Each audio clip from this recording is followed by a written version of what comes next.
Bonjour. L'Atomium est l'un des monuments les plus emblématiques de Bruxelles, la capitale de la Belgique.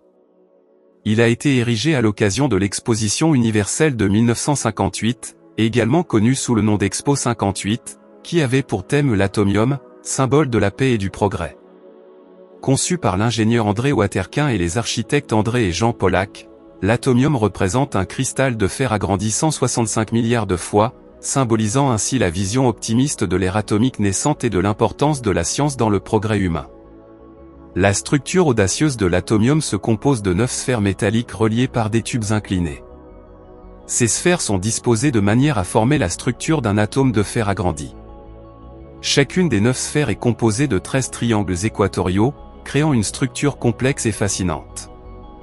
À l'origine, les sphères étaient recouvertes d'aluminium, mais au fil du temps, elles ont été remplacées par de l'acier inoxydable, donnant à l'atomium son aspect moderne distinctif. Chaque sphère de l'atomium a une fonction spécifique. Certaines abritent des expositions temporaires, mettant en valeur des aspects de la science, de la technologie et de la culture. D'autres sphères sont utilisées comme espaces de réunion ou de conférence, offrant un cadre unique pour des événements spéciaux. La sphère la plus élevée offre une vue panoramique imprenable sur la ville de Bruxelles, permettant aux visiteurs de contempler le paysage urbain depuis une hauteur remarquable.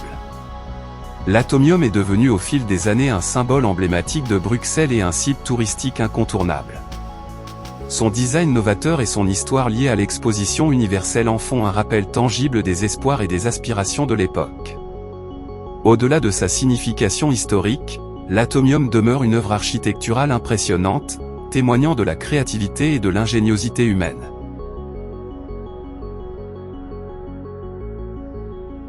En tant que monument unique, il continue d'attirer des visiteurs du monde entier, contribuant à la renommée internationale de Bruxelles. N'oubliez pas de vous abonner, merci et je vous dis à bientôt.